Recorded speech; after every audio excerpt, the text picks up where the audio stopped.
భగవద్గీత 18 అధ్యాయములు 700 శ్లోకముల తాత్పర్యమే ఈ సంపూర్ణ భగవద్గీత. భగవద్గీత 6వ అధ్యాయము ఆత్మ సంయమయోగము. అధ్యాయ నామము కర్మయోగ సాధనయందును సాంఖ్యయోగ సాధనయందును ఉపయుక్తమగు ధ్యానయోగ వర్ణనము ఈ అధ్యాయమునందు స్పష్టముగా విశదపరచబడినది. ధ్యానయోగమునందు శరీరము, ఇంద్రియములు, మనస్సు, బుద్ధి అనువాని సంయమము పరమావశ్యకము. శరీరము, ఇంద్రియములు, మనస్సు, బుద్ధి ఇవి అన్నియును ఆత్మ అను పదముతో పేర్కొనబడును. ఈ అధ్యాయమునందు వీటి సంయమ వర్ణనమే విశేషముగా చేయబడినది. కావున ఈ అధ్యాయమును ఆత్మ సంయమ యోగము అను పేరుతో పేర్కొనుట జరిగినది. అధ్యాయ సారాంశము ఈ అధ్యాయమునందలి మొదటి శ్లోకమునందు కర్మయోగి యొక్క ప్రశంస చేయబడినది.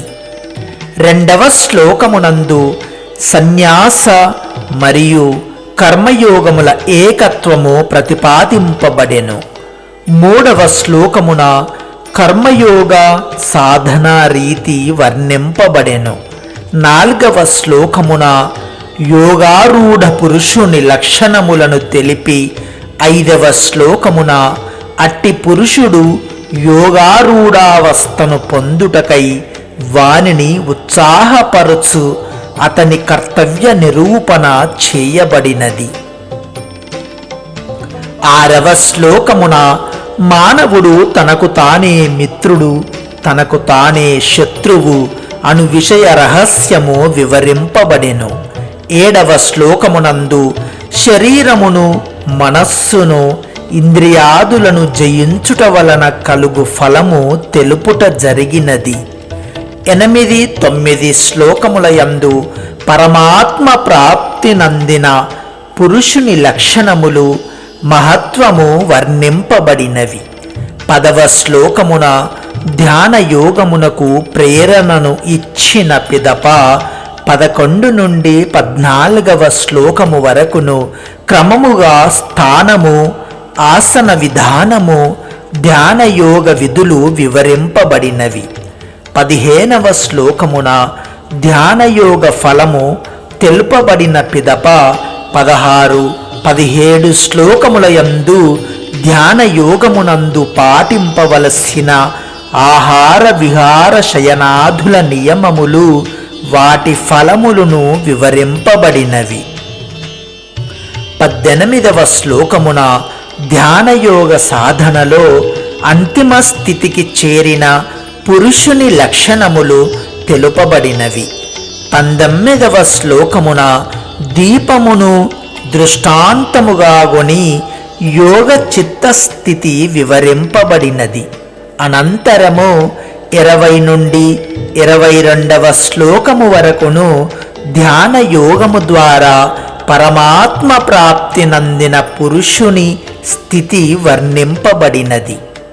23వ శ్లోకము అట్టి స్థితి యోగము అని పేర్కొనబడి దానిని పొందుటకు ప్రేరణ కావింపబడినది. 24, 25 శ్లోకముల యందు అభేద రూపమున పరమాత్మ ధ్యాన యోగ సాధనా విధానము తెలుపబడినది. 26వ శ్లోకమున విషయముల వెంట పరుగులు తీయు మనస్సును పదే పదే వెనుకకు లాగుచు పరమాత్మపై లగ్నమునర్చుటకు ప్రోత్సహించుట జరిగినది. 27, 28 శ్లోకములలో ధ్యానయోగ ఫలస్వరూపము ఆత్యంతిక సుఖ ప్రాప్తి అని తెలుపబడినది. 29వ శ్లోకమున సాంఖ్యయోగి వ్యవహారకాల స్థితి వివరింపబడెను. 30వ శ్లోకమున భక్తియోగ సాధన చేయు యోగి యొక్క అంతిమ స్థితి అతడు సర్వత్ర భగవంతునే దర్శించు విషయమును వర్ణించుట జరిగినది. 31వ శ్లోకమున భక్తి ద్వారా భగవంతుని పొందుటను గూర్చియు, అట్లే 32వ శ్లోకమున సాంఖ్యయోగము ద్వారా పరమాత్మ ప్రాప్తి నందిన పురుషుల లక్షణములను మహత్వములను విశదపరచుట జరిగినది. 33వ శ్లోకమున మనస్సు చంచలమైనదగుట వలన సమత్వయోగ స్థిర స్థితి క్లిష్టమైనదని తెలుపును. మనస్సును నిగ్రహించుట అతి కష్టమని 34వ శ్లోకమున అర్జునుడు పేర్కొనెను. 35వ శ్లోకమున భగవానుడు అర్జునుని మనోభావములను ఆమోదించుచు మనస్సును నిగ్రహించు ఉపాయమును తెలిపెను. 36వ శ్లోకమున మనోనిగ్రహము కుదరనప్పుడు యోగము దుష్ప్రాప్యమనియు, కుదిరినచో సులభ ప్రాప్యమనియు తెలిపెను. 37, 38 శ్లోకముల యందు యోగ భ్రష్టునికి ప్రాప్తించు గతి విషయమును గూర్చి ప్రశ్నించి 39వ శ్లోకములో ఆ విషయమున తన సంశయములను నివారింపుమని అర్జునుడు భగవానుని ప్రార్థించెను. 40 నుండి 45వ శ్లోకము వరకును అర్జునుని ప్రశ్నలకు సమాధానముగా భగవానుడు ఇట్లు పలికెను. యోగ భ్రష్టులైన వారికి దుర్గతి ప్రాప్తింపదు. కొందరు స్వర్గాది సుఖములను అనుభవించిన పిదప పవిత్ర సంపన్న కుటుంబములలో జన్మింతురు. విరాగులైన యోగ భ్రష్టులు జ్ఞానులైన యోగుల కుటుంబములోనే జన్మించి పూర్వజన్మకు సంబంధించిన బుద్ధి యోగమును అనాయాసముగా పొందుదురు. పవిత్ర సంపన్న కుటుంబములలో జన్మించిన యోగ భ్రష్టులు కూడా పూర్వజన్మ సంస్కారముల ప్రభావమున భగవంతుని వైపు ఆకర్షితులగుదురు. పిమ్మట యోగ జిజ్ఞాస మహత్వమును తెలుపుచు యోగుల కుటుంబములలో జన్మించిన యోగ భ్రష్టులు పరమగతిని పొందుదురు అని పేర్కొనెను. 46వ శ్లోకమున యోగుల మహత్వమును వర్ణించి అర్జునుని కూడా యోగివి కమ్మని భగవానుడు ఆదేశించెను. 47వ శ్లోకమున యోగులందరి యందును అనన్య భక్తి శ్రద్ధలతో భగవంతుని భజించువారు శ్రేష్ఠులని ప్రశంసించుచు ఈ అధ్యాయమును ముగించెను. 5వ అధ్యాయము ప్రారంభమున కర్మ సన్యాసము, కర్మయోగము అను రెండింటిలో తనకేది శ్రేయస్కరమో నిశ్చయముగా తెలుపుమని అర్జునుడు శ్రీకృష్ణుని ప్రార్థించెను.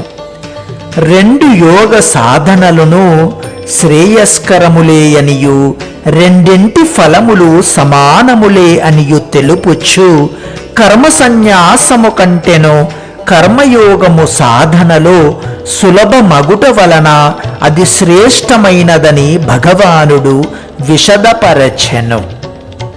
అనంతరము 2 సాధనల స్వరూప స్వభావములను, విధులను, ఫలములను చక్కగా వివరించి ఆ రెండింటి సాధనలకు ఉపయుక్తమైన పరమాత్మ ప్రాప్తికి మిక్కిలి సహకారి అయిన ధ్యాన యోగమును సంక్షేపముగా ప్రస్తావించెను. కానీ ఈ రెండింటిలో ఏ సాధన చేయవలయునో అర్జునునకు స్పష్టపరచబడలేదు. మీదు మిక్కిలి ధ్యానయోగమును గూర్చియు అంగ ప్రత్యంగ్ర సహితముగా వర్ణింపబడలేదు. కావున ఇప్పుడు ధ్యానయోగమును ఆమూలాగ్రముగా వర్ణించుటకు 6వ అధ్యాయము ప్రారంభింపబడుచున్నది.